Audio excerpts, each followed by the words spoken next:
ఆడి కౌశిక్ రెడ్డి అనేటోనికి ఆడు ఒక భూస్వామి, ఒక అహంకారి, దొర అహంకారంతో మాట్లాడుతున్నాడు మొదటి నుండి కూడా. ఎందుకంటే కడియం శ్రీహరి గారు ఒక దళిత నాయకుడు, ఒక విద్యావంతుడు అయినా దాదాపు 40 సంవత్సరాల రాజకీయ అనుభవం ఉన్న అనుభవజ్ఞుడు, సీనియర్ ఎమ్మెల్యే, సీనియర్ మంత్రి.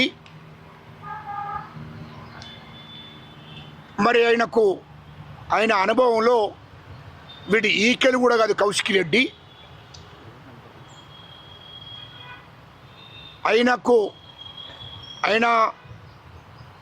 కడియం శ్రీహరి గారు ఒక సిన్సియర్ రాజకీయ నాయకుడు, విద్యావంతుడు. అలాంటి కడియం శ్రీహరి గారిని పట్టుకొని నిన్ను చంపేస్తా అనే విధంగా చంపేస్తారని చెప్పి వెపన్ చూయించినట్టు నిండు అసెంబ్లీలో బెదిరించాడు. అంటే కడియం శ్రీహరిని నేను చంపేస్తా నిన్ను అని చెప్పి కౌశిక్ రెడ్డి మాట్లాడడం జరిగింది నిండు అసెంబ్లీలో. మరి వీడికి చట్టాల గురించి తెలుసా, అసలు రాజ్యాంగం గురించి తెలుసా అని నేను అడుగుతున్నా. వీడు నిండు అసెంబ్లీలో ఒక దళిత నాయకుడిని, ఒక ఎమ్మెల్యేను, సీనియర్ మంత్రిగా, ఈ రాష్ట్రానికి డిప్యూటీ సీఎంగా, ఒక సీనియర్ రాజకీయ నాయకుడు, ఒక విద్యావంతుడు, అటువంటి కడియం శ్రేణిని పట్టుకొని నిన్ను చంపేస్తారని చెప్పి కౌశిక్ రెడ్డి బెదిరియడం, ఇది ఎంతవరకు కరెక్ట్ అని నేను అడుగుతున్నా.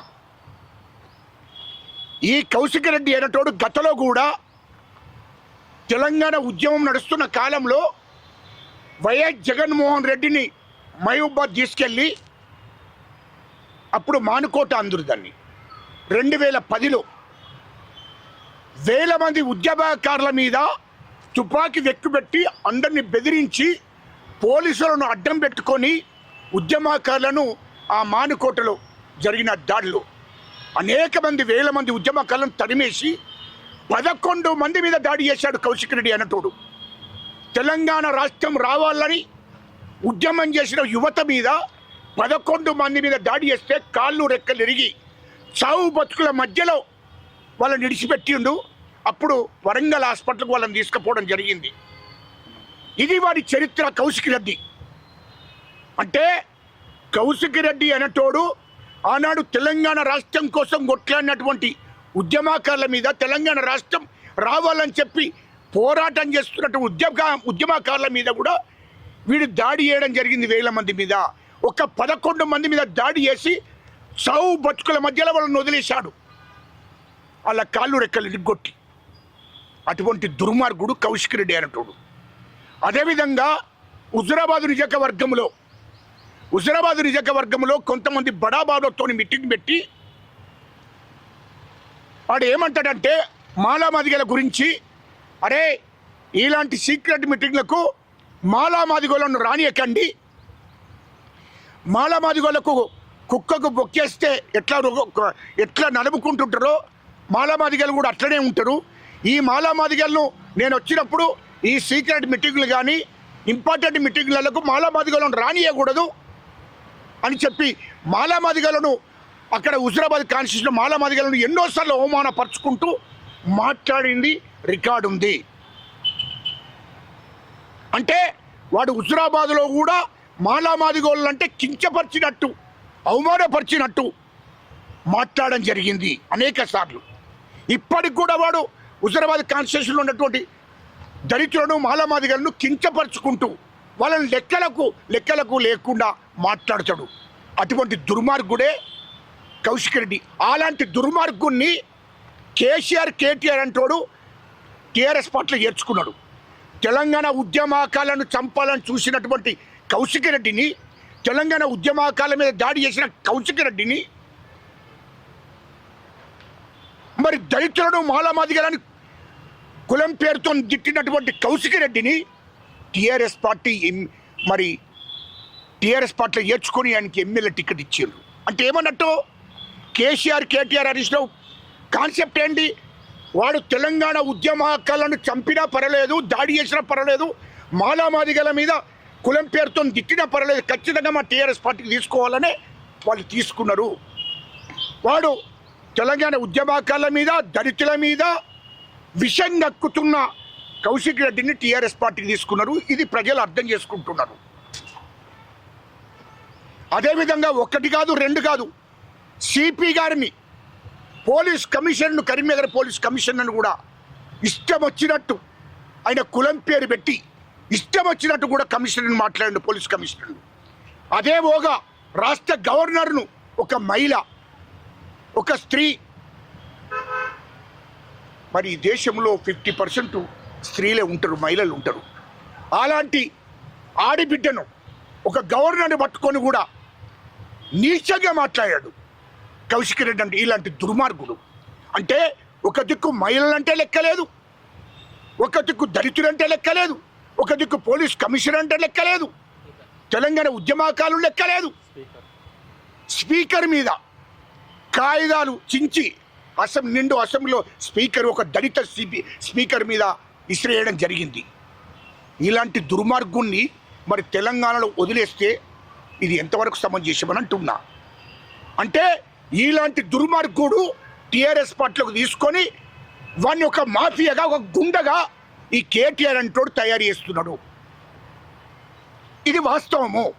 ఎందుకంటే కేటీఆర్ చరిత్ర, కేటీఆర్ 10 ఏళ్ళు వాళ్ళ అధికారంలో ఉన్నప్పుడు దళితుల మీద దాడులు, గిరిజనుల మీద దాడులు చేయించాడు కేటీఆర్. దాంట్లో ఉదాహరణ సిరిసిల్ల నియోజకవర్గం నేరెళ్ల కాన్స్టిట్యూన్సీలో 5 దళితులు, 4 ఎస్సీలు, ఒక సాకలతను పిల్లలు ఇసుక మాఫియాను ఇసుక లారీలు నడిపిస్తే రోజుకు 500 నుంచి 1000 లారీలు నడుస్తుండే. కేటీఆర్ మంత్రిగా ఉన్నాడు అక్కడ సిరిసిల్లలో. నేరేళ్లలో 1000 లారీలు నడి ఊళ్ళ నుండి గ్రామంలో నుండి పోతుంటే 5 పిల్లలు చనిపోయారు. ఒక 4 ఎస్సీలు, ఒక సాకలతను, 5 బిడ్డలు రోడ్డు మీద ఆడుకుంటుంటే, ఆ ఊళ్ళల్లో ఆడుకుంటారు కదా, ఆ రోడ్ల మీద లారీలు నడుస్తుంటే వాళ్ళని చనిపోతే వాళ్ళ తల్లిదండ్రులు, వాళ్ళ కుటుంబాలు, ఊరు గ్రామస్తులందరూ కూడా అయ్యా మా పిల్లలు లారీల కింద ఇసుక లారీల కింద చంపేసిండ్రు ఎందుకయ్యని ధర్నా చేసినందుకు ఇదే కేటీఆర్ మంత్రిగా సిరిసిల్ల ఎస్పీకి ఆదేశాలు జారీ చేసి మొత్తం మంది ధర్నా ఎవరైతే చేసిండ్రో, ఎవరైతే మా పిల్లలు చంపిరని చెప్పి ధర్నా చేసిండ్రో వాళ్ళందరినీ తీసుకుపోయి 3rd డిగ్రీ ఉపయోగించి వాళ్ళని తొక్కి కేసులు పెట్టి ఉల్టా వాళ్ళని జైలుకు పంపించిండ్రు. అలాంటి దుర్మార్గుడు కేటీఆర్ అంటాడు. అంటే ఏంటి? దళితుల మీద విషం దక్కుతున్నారు కేటీఆర్, కేసీఆర్, హరీష్ రావు అంటాడు. అలాంటి దుర్మార్గులు అంటే ఇది తెలంగాణ ప్రజలు గమనించాలి దయచేసి. వాళ్ళను నేరెళ్ల ఇష్యూలో అనేక కుటుంబాలను సంసారానికి పనికి రాకుండా కష్టపడి పని చేసుకోకుండా చేసిండు కేటీఆర్ అంటాడు. అదేవిధంగా ఈ హరీష్ రావు అనేటోడు గోటి నుండి మొదలుకుంటే, కాలు గోటి నుండి మొదలుకుంటే తనదాకా విషం ఉంటుంది, దురహంకారం ఉంటుంది, విషం ఉంటుంది. ఆ దుర్మార్గుడు మా భట్టి విక్రమార్క గారిని, ఆర్థిక శాఖ మంత్రి, ఇప్పుడు రాష్ట్ర ఉప ముఖ్యమంత్రి అయినా 2018లో ప్రతిపక్ష పార్టీ నాయకుడు భట్టి విక్రమార్క గారు, ప్రతిపక్ష పార్టీ నాయకుడు. మాకు కాంగ్రెస్ పార్టీలో ఇంతమంది సీనియర్లు, ఉత్తమ కుమార్ రెడ్డి గారు, సబితా ఇందర్ రెడ్డి గారు, డికే అన్న లాంటి వాళ్ళు చాలామంది సీనియర్లు ఉండడం కూడా మా కాంగ్రెస్ పార్టీ హైకమాండ్ భట్టి విక్రమార్క గారిని ప్రతిపక్ష పార్టీ నాయకుడిగా చేసింది 2018లో. ఇది ఓర్చుకోలేక కేసీఆర్, కేటీఆర్, హరీష్ రావు ఓర్చుకోలేక ఒక దళితుడు ఒక ప్రతిపక్ష పార్టీ హోదా కలిగి ప్రతిపక్ష పార్టీ నాయకుడు ఉన్నాడని చెప్పి కేసీఆర్, కేటీఆర్, హరీష్ రావు అనేటోడు విషం నక్కి ఒక దళితుడు ప్రతిపక్ష పార్టీ నాయకుడిగా ఉంటాడా?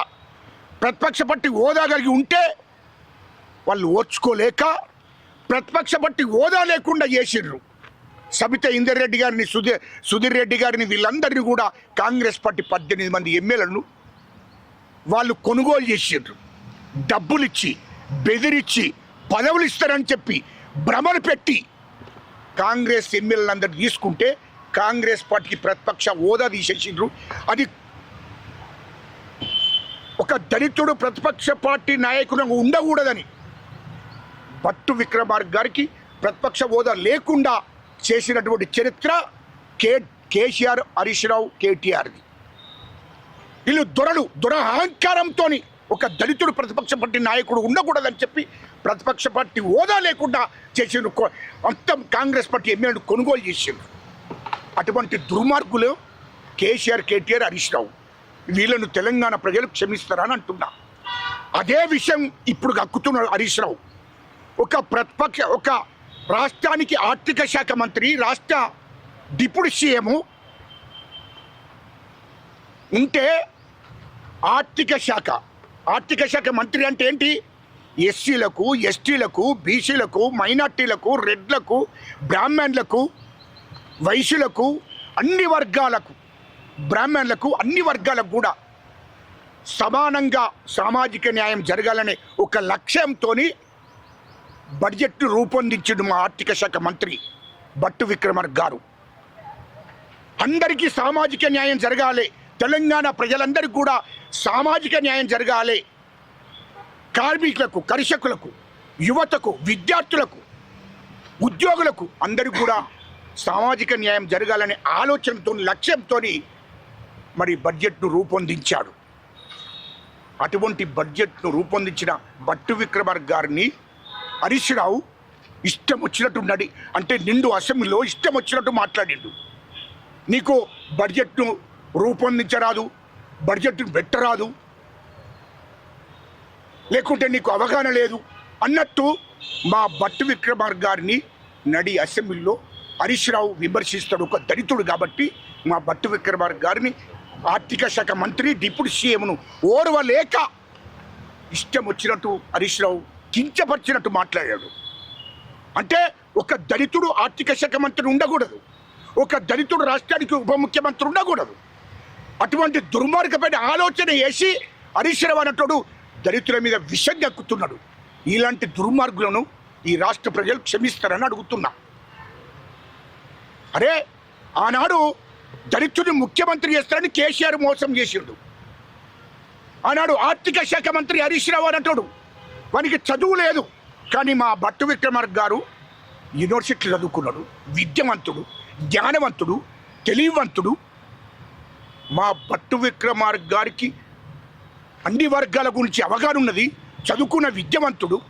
ఒరే లుచ్చానా కొడుక, నువ్వు చదువుకోలేదు, నువ్వు ఆర్థిక శాఖ మంత్రిగా ఉండి నువ్వే మొత్తం దోసుకున్నావు తప్ప ఇలా నువ్వు 25,000 కోట్లు సింగపూర్లో పెట్టాము. ఎవడబ్బ సొమ్మురా లుచ్చానా కొడుక ప్రజలకు చెప్పు. ఇవాళ హైదరాబాద్ చుట్టూ దాదాపు 1000 ఎకరాల భూమి ఉన్నది హరీష్ రావు నీకు. కేటీఆర్కు 1000 ఎకరాల భూమి, 1000 ఎకరాల భూములు ఉన్నాయి హైదరాబాద్ చుట్టూ. కేసీఆర్కు 1000 ఎకరాల భూములు ఉన్నాయి. వీటి గురించి ఎప్పుడు రాబోదలు? మా భట్టు విక్రమార్క గారు ఏమన్నా 1000 ఎకరాలు సంపాదించుకున్నాడరా, ఆస్తులు సంపాదించుకున్నాడరా? అన్ని వర్గాలకు, తెలంగాణ ప్రజలకు న్యాయం జరగాలని ఆలోచన చేసి ఆ బడ్జెట్ను రూపొందిస్తే అంటే దళితులకు, అణగారిన కులాలకు, అట్టడుగు వర్గాలకు సామాజిక న్యాయం జరిగేటట్టు ఈ బడ్జెట్ రూపొందించడం అనేది మనసులో పెట్టుకొని దాని మీద విషం గక్కుతున్నాడు హరీష్ రావు అన్నటోడు. ఇంత దుర్మార్గులు అంటే నేను ఆర్థిక శాఖ మంత్రి ఉన్నా, ఒక దళితుడు ఆర్థిక శాఖ మంత్రి ఉన్నాడు, కాంగ్రెస్ పార్టీ చేసిందనే దృష్టిలో పెట్టుకొని డిప్యూటీ సీఎంగా ఉన్నాడు అని ఓర్వలేక దళితుడిని ఇష్టం వచ్చినట్టు కించపరుస్తున్నారే. ఏం తమాషా చేస్తున్నారా నా కొడుకులారా మీరంతా? ఈ రాష్ట్రంలో అణగారిన కులాల మీద విషయం కక్కుతున్నారు, దళితుల మీద విషయం కక్కుతున్నారు, ఇష్టం వచ్చినట్టు మాట్లాడుతున్నారు. లుచ్చానా కొడుకులారా మిమ్మల్ని వదిలే ప్రసక్తే లేదు. అందుకోసమే కౌశిక్ రెడ్డిని కేటీఆర్, హరీష్ రావు అన్నటోడు వెనుక ఉండి ఒక మాఫియాను రాష్ట్రంలో మెయింటైన్ చేసి దళితుల మీద, అణగారిన కులాల మీద దాడులకు పూనుకుంటున్నారు. వీళ్ళను క్షమించేది లేదు. అందుకోసమే కౌశిక్ రెడ్డి గారికి చెప్తున్నా, అరే కౌశిక్ రెడ్డి, నువ్వు అసెంబ్లీలో మా కడియం శ్రేయాన్ని బెదిరించావే, ఇట్లా నేను రివర్వల్ పెట్టి అంటే నేను చంపేస్తాను బెదిరించావే, అరే నీ దమ్ముంటే రారా కేటీఆర్, హరీష్ రావు మీరందరూ రండిరా బయటికి. నా కొడుకులారా, ఈ రాష్ట్రంలో దళితుడు గిట్ట తిరుగుబాటు మొదలు పెడితే ఈ రాష్ట్రంలో కానీ దేశంలో 30 కోట్ల మంది దళితులు ఉన్నామురా. 30 నుంచి 40 కోట్ల మంది దళితులు ఉన్నారు, 60 కోట్ల మంది బీసీలు ఉన్నారు. లుచ్చా నా కొడుక, మేము దలుచుకుంటే తొక్కెత్తం నా కొడుకులారా. 0.5 ఉన్నారు మీరంతా. ఏంటిరా మీ రాష్ట్రంలో? అందుకోసమే తాడోపేట తెలుసుకుంటాం. ఇక మిమ్మల్ని క్షమించేది లేదు. ఎందుకంటే మీరు దళితుల మీద, అణగారిన కులాల మీద, బీసీల మీద విషం కక్కుతున్నారు. మిమ్మల్ని క్షమించేది లేదు. ఏం కౌశిక్ రెడ్డి, నువ్వు ఇష్టం వచ్చినట్టు పోలీస్ కమిషనర్ను మాట్లాడితే నన్ను ఏం చేయలేదు, రాష్ట్ర గవర్నర్ను మాట్లాడితే నన్ను ఏం చేయలేదు అనుకుంటున్నావు. ఇలా తెలంగాణ ఉద్యమకాలను చంపడానికి ప్రయత్నం చేస్తే కూడా నన్ను ఏం చేయలేదు అనుకుంటున్నావు. నువ్వు నీ చరిత్ర మొత్తం మాకు తెలుసు. ఇయ్యలో కడియం శ్రీయారిని కూడా నువ్వు మాట్లాడావు, చంపేస్తారని చెప్పావు పెద్ద అయ్యాడు. నీ సంగతి తేల్చుకుంటా నేను. 4వ తారీఖు నాడు, ఏప్రిల్ 4వ తారీఖు నాడు చలో హుజురాబాద్లో 65 నుంచి 70 వేల మంది దళితులు ఉంటారా. 21,000 కుటుంబాలు దళితులు ఉంటారు. అదే హుజురాబాద్లో నీ సంగతి తేల్చుకోవడం కోసం 4వ తారీఖు నాడు వస్తున్నా. 4వ తారీఖు నాడు రాష్ట్రంలో దళితులు, కరీంనగర్ జిల్లాలో ఉన్న దళితులు, ఆ నియోజకవర్గం ఉన్న దళితులందరూ కూడా హుజురాబాదు కాన్స్టిట్యూన్సీకి వస్తున్నాం. అదే హుజురాబాద్ నడిబొడ్డులో అంబేద్కర్ ఛార్జీ దగ్గరికి వస్తున్నాం. 4వ తారీఖు నాడు నీ సంగతి అంతా అక్కడ తెలుసుకుంటాం. నా కొడుక, ఏందిరా నువ్వు ఒక బుచ్చగాన్ లెక్క, నీ భార్య, నీ బిడ్డ, నువ్వు మేము చచ్చిపోతాం, ఒరే రండ నా కొడుక మేము చచ్చిపోతామని చెప్పి ప్రజలను మభ్యపెట్టి మోసం చేసి చచ్చిపోతామంటే ఈ కాన్స్టిట్యూన్సీలో ఈ లంబి కొడుకులు సరిపోనికని చెప్పి ప్రజలు క్షమించి నువ్వు ఓట్లేసిర్రు. చచ్చిపోతామని చెప్పినవురా. అందుకోసమే అక్కడ నిజవర్గ ప్రజల్ని ఓట్లేసినందుకు నువ్వు దళితుల మీద, అణగారిన కులాల మీద విషం కక్కుతున్నవే. ఒక గవర్నర్ అనే మహిళ మీద విషం కక్కావే. ఇష్టం వచ్చినట్టు నోటి బూతులు మాట్లాడావే. నీ సంగతిగా తేల్చుకుంటా. ఇక తాడోపేడ తెలుసుకొని విడిచిపెట్టే ప్రసక్తే లేదు. కౌశిక్ రెడ్డి ఎలటోన్ని రోడ్ల మీద కూడా తిరగని నా కొడుక. నువ్వు అనుకుంటున్నావు మేము గాజులు వేసుకుని ఉన్నావురా, మేము దళితులందరూ అణగారిన కులాలలో గాజులు వేసుకొని ఉన్నారు అనుకుంటున్నావా? నీ సంగతి తేల్చుకుంటా. నువ్వు చూసుకో, నీ సంగతి ఏం కావాలో నేను తెచ్చుకుంటా. నువ్వు చంపుతానంటావు. మేము అనుకుంటే 5 నిమిషాలు కూడా పట్టదు నా కొడుక. 5 నిమిషాలు పట్టదు కౌశిక్ రెడ్డి. నాకు ఛాలెంజ్ చేస్తున్నా. నీ సంగతి తెచ్చుకోకుండా ఈ రాష్ట్రంలో నువ్వు ఎట్లా తిరుగుతావో, నువ్వు ఎట్లా పోటీ చేస్తావో నేను చూస్తున్నా. హుజురాబాద్లో నేను చూస్తానని చెప్తున్నా కదా. 4వ తారీఖు నాడు వస్తున్నా. నీ దమ్ముంటే ఎదుర్కోరా. 4వ తారీఖు నాడు దళితులందరినీ ఏకం చేసి, అన్నగారిన కులను ఏకం చేసి, నీవు వార్డు మెంబర్ కూడా గెలవకుండా చేస్తా నా కొడుక. నువ్వు హుజురాబాద్లో 4వ తారీఖు నాడు చలో 4వ తారీఖు అని ప్రోగ్రాం పెట్టాను. 4వ తారీఖు నాడు ఆ అంబేద్కర్ ఛార్జ్ దగ్గర మేము భవిష్యత్ కార్యక్రమాన్ని రూపొందించుకుంటామని ఈ సందర్భంగా తెలియదు. 100% దళితులను, ముఖ్యంగా దళితులకు పిలుపునిస్తున్నా. కాంగ్రెస్ పార్టీ కార్యకర్తలు అందరూ కూడా వస్తారు. ఒక దళితుడైనట్టయినా ఒక దళితుడిని, కడియం శ్రీయారిని, సీనియర్ నాయకుడు, శాసనసభ్యుడు, మాజీ మంత్రి, విద్యావంతుడు, అలాంటి ఒక దళిత నాయకుడిని, రాష్ట్రంలో ఒక దళిత నాయకుడిని మాట్లాడిందంటే ఇంకా మామూలు దళితుల పరిస్థితి ఏంటి ఈ రాష్ట్రంలో? అందుకోసమే రాష్ట్రం మొత్తంలో దళితులందరికీ పిలుపునిస్తున్నా. మా కాంగ్రెస్ కార్యకర్తలు కూడా పెద్ద ఎత్తున అక్కడికి హుజురాబాద్కు చేరుకుంటారు. 100% ఖచ్చితంగా 4వ తారీఖు నాడు హుజురాబాద్లో అంబేద్కర్ ఛార్జ్ దగ్గర ఆడ నిరసన కార్యక్రమం ఉంటుంది. ముఖ్యంగా మా ముఖ్యమంత్రి గారిని, స్పీకర్ గారిని దండం పెట్టి వేడుకుంటున్నా, కౌశిక్ రెడ్డి శాసనసభ్యత్వాన్ని రద్దు చేయండి. అలాంటోడు చట్టసభలలో ఉండకూడదు. కౌశిక్ రెడ్డి లాంటి గుండా, రౌడీ, ఒక వ్యభిచారి అసెంబ్లీలో ఉండకూడదు. వాని శాసనసభ్యత్వాన్ని రద్దు చేయడం కోసమే నేను నిరసన కార్యక్రమం హుజురాబాద్లో పెడుతున్నా, వాని కాన్స్టిట్యూషన్లో పెడుతున్నా. కాబట్టి అక్కడనే మా భవిష్యత్ కార్యాచరణ ప్రకటిస్తారని చెప్తున్నా. అంటే నిర్బంధం చేస్తారని భయం ఏం లేదంటారా? అంటే ఎవరికి నిర్బంధం కూడా చేస్తున్నాడు. మా ప్రభుత్వానికి తెలుసు. ప్రభుత్వాన్ని రిక్వెస్ట్ చేయడం కోసమే అడిగి పోతున్నాం. ఖచ్చితంగా శాసనసభ్యత్వాన్ని రద్దు చేసేదాకా మా పోరాటం ఆగదని చెప్తున్నాను.